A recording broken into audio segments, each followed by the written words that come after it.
how to find group number, subgroup number, period number and block number of any element. I will teach you super easy trick through which you can crack any college or entry test question easily. Before starting the lecture, click on the subscribe button and get access to our 100 of unique and simple lectures for free. Now let me teach you the first trick when the last orbital is s. For example, consider sodium. We know that its atomic number is 11. Its electronic configuration is 1s2, 2s2, 2p6 and 3s1. 2 plus 2 plus 6 plus 1 is equal to 11. So I have successfully configured the electrons of sodium. If you do not understand about the trick of electronic configuration, then watch our lecture and its link is given in the description. Now listen carefully. The last orbital is s, so the block of sodium is also s.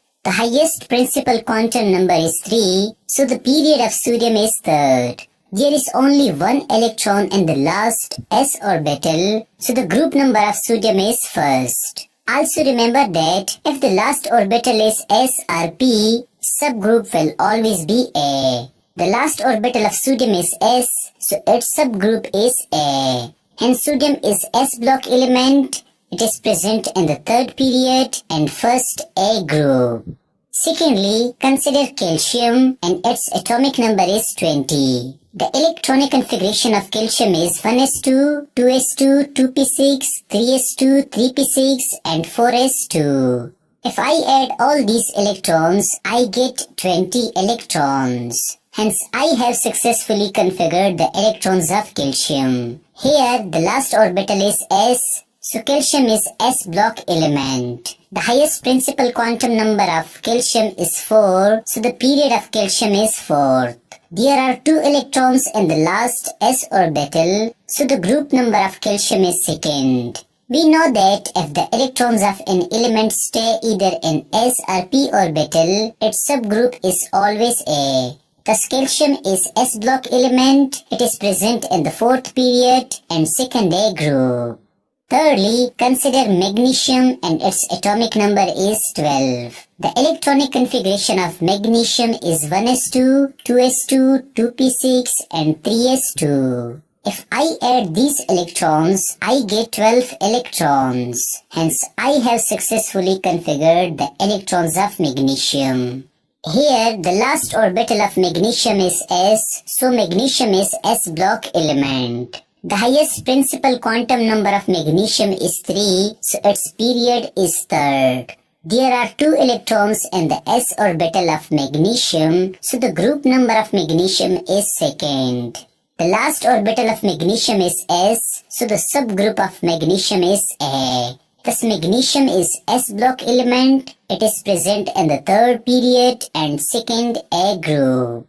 Now let me teach you about the second trick when the last orbital is p or d. For example, consider nitrogen and its atomic number is 7. The electronic configuration of nitrogen is 1s2, 2s2 and 2p3. The last electron of nitrogen is in the p orbital, so the block of nitrogen is p. The highest principal quantum number is 2, so the period of nitrogen is second. Now listen carefully. When the last orbital is p or d, always add the electrons in p and s orbital to get a group number. For example, in this p orbital, there are 3 electrons and there are 2 electrons in this s orbital. 3 plus 2 is equal to 5. So nitrogen is in the 5th group. We also know that if the last orbital is s or p, its subgroup will always be A. So nitrogen is present in the 5th A group. Secondly, consider iron and its atomic number is 26. The electronic configuration of iron is 1s2, 2s2, 2p6, 3s2, 3p6, 4s2 and 3d6. The last electron of iron is in the d orbital, so iron is d block element. The highest principal quantum number of iron is 4, not 3, so iron is present in the 4th period. Now to find the group number of iron, we have to add the number of electrons in the d and s orbitals. 6 plus 2 is equal to 8, so iron is present in the 8th group. Note it down that when last orbital is D or F, its subgroup will always be B. So the subgroup of iron is B.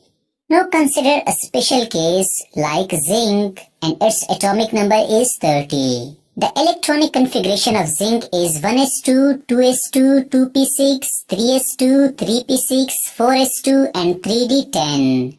The last electrons of zinc are present in the d orbital, so zinc is d block element. The highest principal quantum number of zinc is 4, so zinc is present in the 4th period. Remember that d orbital is complete or filled because it can only hold 10 electrons. In such cases, do not add the electrons in d and s orbitals. Directly take the number of electrons in s orbital. There are 2 electrons in s orbital, so the group number of zinc is second. The last orbital of zinc is d, so the subgroup of zinc is b. Thus zinc is present in the second B group. One another special case is nickel and its atomic number is 28. The electronic configuration of nickel is 1s2, 2s2, 2p6, 3s2, 3p6, 4s2 and 3d8.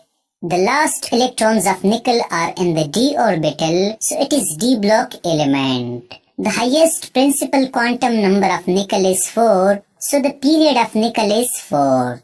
Now to find the group number, we add the electrons in d orbital and s orbital. 8 plus 2 is equal to 10. We know that there is no 10th group in the periodic table according to Roman numerals. So whenever you get a number greater than 8 after adding electrons, remember that its group will always be 8. Thus the group number of nickel is 8.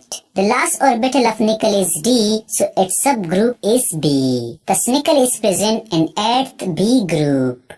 Finally, the last special case is bromine and its atomic number is 35. The electronic configuration of bromine is 1s2, 2s2, 2p6, 3s2, 3p6, 4s2, 3d10 and 4p5. The last electrons of bromine are there in the p orbital, so bromine is p block element. The highest principal quantum number of bromine is 4, so bromine is present in the 4th period. Now to find the group number, always add the electrons in the p and s orbitals. You may be thinking that there is d orbital in between. Well, always cross it. So 5 plus 2 is equal to 7. The group number of bromine is 7. We know that when last orbital is p, its subgroup will be A. Thus bromine is present in the 7th A group. I hope that you have learned how to find group, period, block and subgroup of any element.